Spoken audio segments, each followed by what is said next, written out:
I decided to go home early to surprise my wife for her birthday. Only to be even more surprised when I saw her standing in a towel with another guy. Fate sometimes has a twisted taste. Yesterday was my wife's birthday. I took off early and picked up flowers for her so I could surprise her, but boy, does she have an effing surprise for me. I walk in the front door. There are clothes scattered from the front door all the way to our bedroom. At first, I couldn't understand what I was looking at. Then I realized it was men's and women's clothes. Apparently, I got home right after they got through having a little fun, and they were in the shower cleaning up. Apparently, she likes it in the back, even though she won't give it to me. I can hear them laughing and giggling about how great it was. I was so freaking numb at that point. I took a step back, went into the living room, and sat on the edge of the couch for a couple of minutes. My mind was just racing. Then I saw all of his crap laying on the floor. I picked up all of his clothes, took them out to the driveway, then dumped charcoal starter fluid on them and set fire to his stuff. The only thing I did not burn was his keys and his phone. When I walked back in the house, my wife was standing there in a towel, just staring at me with a stupid look on her face. I told her, "Happy birthday." She just started crying. He comes walking out with a freaking towel wrapped around him. I told him to get the hell out of my house before I beat his crap because, at this point, I'm just about to lose my crap. He starts looking around for his clothes, and I told him that they were in the driveway. He goes to the door, sees his clothes burning, and starts screaming, "What did you do?" I handed him his keys and his phone and told him to get out of my house. I added, "Give me my effing towel." My wife starts yelling at me, telling me that I can't do that to him, that I can't humiliate him like that. I look at her and tell her, "You didn't have a problem humiliating me. You let him F you in the back but not me." My wife looks at him and tells him that she will get him a pair of sweats. I told her if he touches any of my stuff, I will beat his crap. She said, "You can't do that? You can't send him out there like that." I said, "Stop trying to protect him." "What about protecting me?"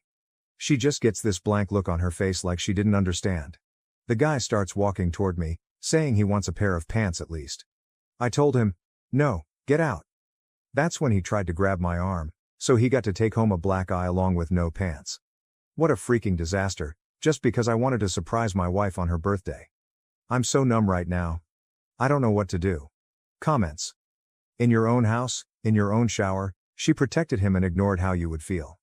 She took it in the back from him and not you. Dude, talk only through your lawyer. You know exactly what kind of selfish, narcissistic liar and cheater she is. You should have burned his phone and his keys, and then you should have called the police on a bear guy harassing you. You should go to a lawyer and get a restraining order. She is harassing you and your daughter. She has nothing to lose, so she will potentially try to hurt you. Try to find out where they did it. If they did it in your bed, make her buy a new bed. Make her write down the chain of events in a detailed timeline. When did they, what in details? I know this will hurt like hell, but she needs to own it, and so this is part of the walk of shame. Ask her how she feels about having her family literally destroyed.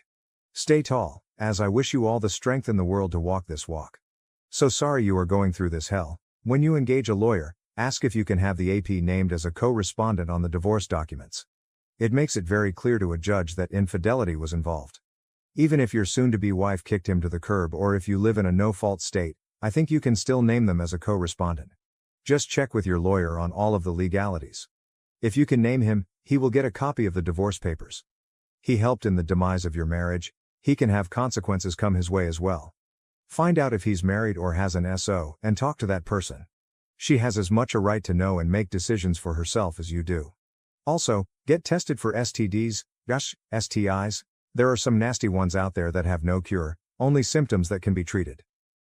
I also suggest that you sue for sole custody of your daughter, and your wife gets visitation at your discretion. She can pay child support. Since your daughter is 16, the judge may well take her wishes into account. I hope all goes well your way. Update 1. A little bit more about us. I'm 36. She's 38. We have a 16-year-old daughter. I kicked my wife out on her birthday.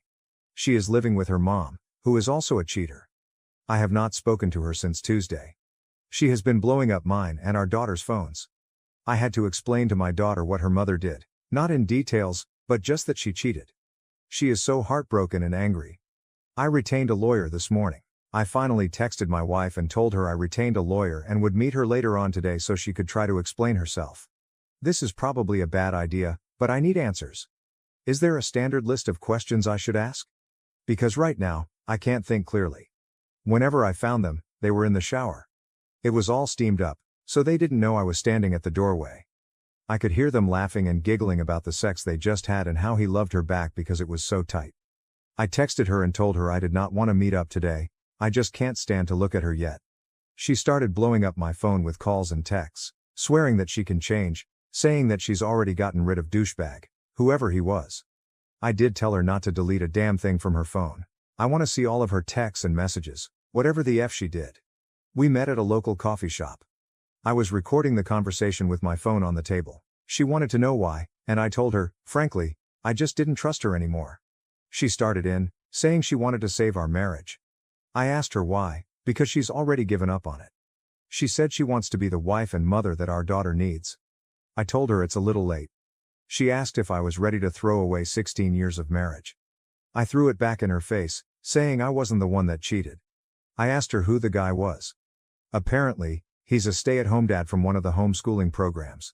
I told my wife that she has to contact his wife and tell her what she did if there's any hope for us in the future. I asked her how long it had been going on. She said 2 months. She said she feels guilty and remorseful for what she did. I told her she feels guilty and remorseful for getting caught, not for what she did, because she didn't have any intentions of stopping. She started crying, saying that she knew it was wrong and that she was going to stop. I told her to stop lying to me. I asked her to give me her phone, and to my surprise, she hadn't deleted anything off of it. She showed me all the points where they started getting sexual between them. She told me how many times they had met up and made love. I asked her why she could take it in the back from him but not from me. She said she was the wife and mother and didn't want me to look down on her for her sensual desires. I threw it back in her face, saying I wouldn't have asked if I would look down on you. She showed me the text where she told the guy that she couldn't have contact with him anymore. She wanted me to tell our daughter to please contact her, that she wanted to talk to her. I told her no, it's her decision, I will not force her to talk to you. I also expressed that she needs to get into counseling and fix herself because there's something seriously damaged inside of her. I then contacted a lawyer and started separation papers. At that point, she just completely broke down and started sobbing. I told her she had 60 days before the papers were done to show me some sort of remorse for what she did to me and our daughter, not just the shame and guilt for getting caught. I told her at this point, she needs to move in with her mother until we can figure out the future. I told her to go get an SDT test, and even though we're separated, I want to know exactly where she is at all times. I want a tracking device on her phone, and I want her to check in with me. If I find out she even whispers to that jackass idiot, I will take her for everything. At this point in my life, I'm questioning my entire marriage. I feel like she could have cheated the entire time. I informed her of that too. She promised that it was a one-time affair. I told her I don't believe her. If you can do it once, you can do it 100 times. I informed her that at this point I am through with our marriage unless she can give me a reason not to leave and stay in it. But the mountain she has to climb is a very large mountain. My daughter and I had to make an 8-hour emergency drive home yesterday. My cheating wife took a bunch of pills on Christmas Eve and was rushed to the emergency room. She is still hurting us, so we are all back under the same roof. I guess she got what she wanted.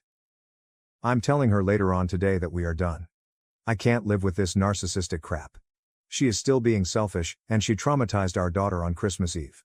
Last night, I had a long talk with my wife. I told her that we are divorcing. She started to fall apart. I informed her that she has done too much damage to our family, and her little stunt on Christmas Eve seriously traumatized our daughter. Her selfish behavior is unacceptable, and I can't deal with it anymore. I told her she could go live with the AP if she wants to. I really don't care anymore. I realized yesterday that I don't feel anything for her. I don't know if it's the trauma or what, but all I can think about is moving forward without her. I told her that she had to find a new place to live. She keeps telling me she wants us, she chooses us. I told her that she would still be effing him if I hadn't caught her. I'm okay with her going to him. She said he doesn't want her, no surprise. She reached out to him, so I'm her fallback plan. She said she doesn't know what she is going to do. I told her that she should have thought about that before her affair. I think we are through. I packed up all of her clothes today and put them on the back porch for her to come and get. I'm also going to the AP's house tonight to talk to his wife. Update 2, I decided not to talk to the affair partner's wife. Frankly, I just don't care anymore. It doesn't matter what anybody says. I am done. The only thing I can focus on now is moving forward and my daughter. My soon-to-be ex-wife is still out of the picture. I have chosen a no-contact route with her. My daughter has the option of talking to her if she wants to, but so far, she has not wanted to.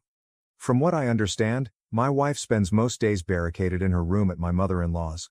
She has been pretty much abandoned by everyone that knows her. While I don't feel sorry for her, I do pity her. Last night, I had a change of heart. I went over and visited the other betrayed spouse.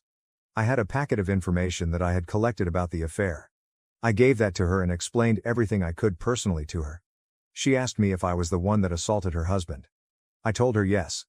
She said that it was strange. The day he came home in his gym clothes with a black eye, he told her that he had been in a road rage incident. We spent about 40 minutes talking. I explained to her that I was divorcing my wife and told her the level of betrayal these two had committed behind our backs. While I was standing there, she called him and told him not to come home, that she knew everything. This morning, she reached out to me and asked if we could meet again, so we are going to spend some more time together going over all this evidence. Hopefully, between the two of us and our divorce attorneys, because it's pretty clear she's heading that route too, we can find some closure. I have unblocked my wife so we can communicate about the divorce.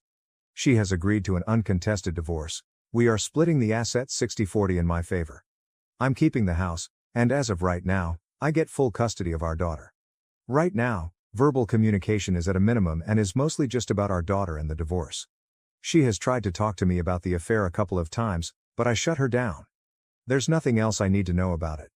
I did confirm that she has broken it off with the guy, because there was some information shared between me and the other betrayed spouse that I know she sent to her husband. My wife does not know anything about it because she would go bat crap crazy if she found out. So, less than 6 weeks from now, I should be happily divorced. I have found comfort in spending time with, we'll call her M, the other betrayed spouse. We are helping each other through this messed up situation. Comments. So sorry you had to go through this. Kudos to you for how you handled it, absolutely outstanding. Your daughter should know your side of the story. Quite possibly, your wife would be feeding a lot of lies to her. Gather as much evidence as possible legally, phone records, etc. You're an amazing dad, already taking all the right steps to ensure your daughter knows what's up so she can't be manipulated by your wife. Also, the fact that you contacted a lawyer as soon as possible, that's good. Make sure your bank account is separated and that she doesn't know the pass or PIN. Make sure you have your funds in order. What she did is not a mistake. A mistake is knocking over a glass of water, forgetting to lock the door, or buying the wrong size tool. You were her doormat, and AP was her first choice over you. She destroyed your marriage. There isn't a marriage anymore. Take other action. Go out, meet new people, play video games, watch movies, exercise, or pick up a new obsession to focus on. For God's sake, do not focus your thoughts on what happened for too long. People can get eaten up inside.